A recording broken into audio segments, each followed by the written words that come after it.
Igualada, que fue de muchos goles, hoy el Hospitalet domina las áreas.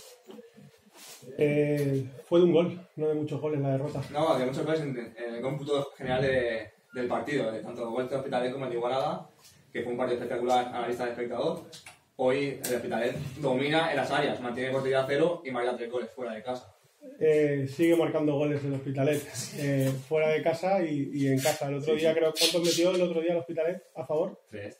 Y hoy otros 3. Por eso que... Y dices que fue derrota abultada, digo, perdió de 1, perdió 3-4. No, que fue en el cómputo general, que fue un partido de goles, 3-4.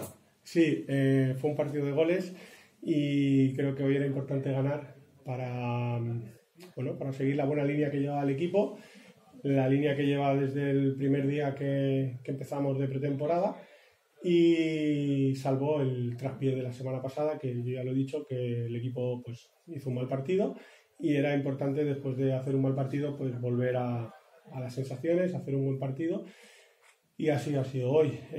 Creo que hoy pues no creo que hayamos estado mucho mejor que el día de la Pobla. Lo que pasa que hoy pues hemos acertado, ¿no?, para gol, pero el nivel que dio el equipo en la Pobla, el nivel que ha dado hoy, el nivel que viene dando el equipo, pues salvo el otro día en casa, que creo que al final nos faltó pues nada para remontar, sacó el carácter el equipo y nos quedamos ahí. Bueno, de hecho remontamos, pero nos anularon un gol legal, pero sí era importante volver a ser nosotros mismos, a dominar el partido, a que se jugara lo que nosotros queríamos jugar, y creo que desde el pitido inicial hasta el pitido final pues así ha sido.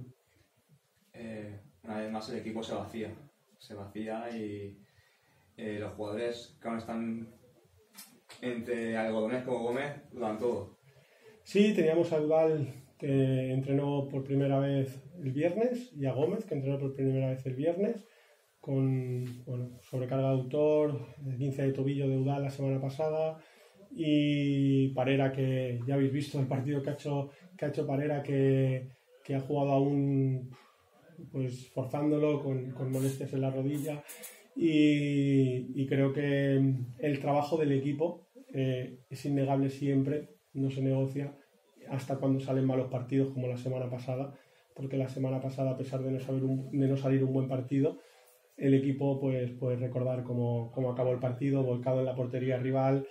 No es fácil casi remontar un 0-3 en ninguna categoría, y el equipo pues no lo remontó pues porque hubo una decisión que no le dejaron remontarlo, pero a este equipo le salgan bien las cosas o le salgan mal las cosas, compite a muerte siempre y son fantásticos. O sea, yo hoy, por ejemplo, cuando ha marcado Ton, me ha alegrado muchísimo por él, porque no estaba teniendo suerte cara a gol, pero si vieras cómo compite, cómo entrena, este equipo, no hay entrenamiento que no se deje el alma, no hay entrenamiento que no compitan a muerte, no hay partido que no compitan a muerte, y hoy pues han seguido en la misma línea.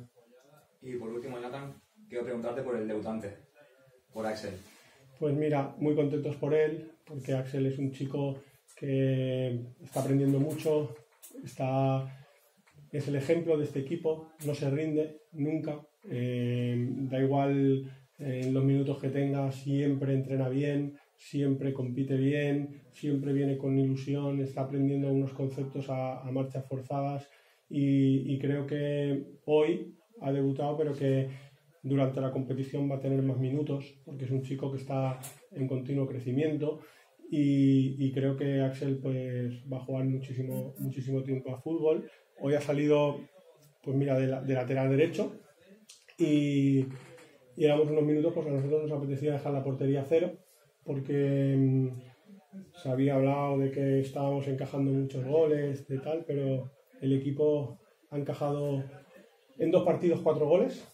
El equipo lleva 15 goles en contra, pero de los 15 goles en contra que lleva, 8 han sido en 2 partidos. O sea, la media de goles de este equipo es muy baja. Este equipo en pretemporada hizo 5 porterías a 0. Este equipo en Liga podéis contar las porterías a 0 que lleva. Lo que pasa es que esa estadística la rompe en 2 partidos. En uno que nos metieron 4 y en otro que nos metieron 4. Pero en la línea general, este equipo siempre hace portería a 0 o un gol en contra. El otro día escuché a a un entrenador de la categoría en un programa vuestro, además de radioafición, decir que al Hospitalet le metían muchos goles y dando clases de cómo lo teníamos que hacer o de por qué lo recibíamos. Creo que cada uno pues se tiene que meter en su equipo y no en los equipos de los demás, porque además precisamente el entrenador que dijo esto lleva más goles encajados que el Hospitalet, ¿sabes? El Hospitalet lleva 15 goles en contra y este entrenador creo que lleva 16 en contra. Y además no en 2 partidos, sino en cada partido 2 o 3 goles en contra. Entonces creo que cada uno pues tiene que barrer su parcela, preocuparse de lo suyo y nosotros pues seguir a lo nuestro, compitiendo cada semana, haciendo oídos sordos a lo que los que lo han inventado dicen por ahí y nada, a seguir compitiendo y en esta tercera división que creo que a pesar de lo que quieren vender muchos está muy igualada y que cada punto, mirar hoy el Terrassa que no ha podido ganar en Castelldefels, pasó en Feliuel el otro día, no pudo ganar, nosotros con el Igualada no ganamos el otro día, San Andreu gana en el último minuto, esto está muy igualado, esto es muy largo, esto acaba de empezar y creo que van a ser pues dinámicas, hay muy buenos jugadores, muy buenos equipos, muy buenos entrenadores en la categoría y creo que nada fácil. Gracias. ¿Vale? Nada más.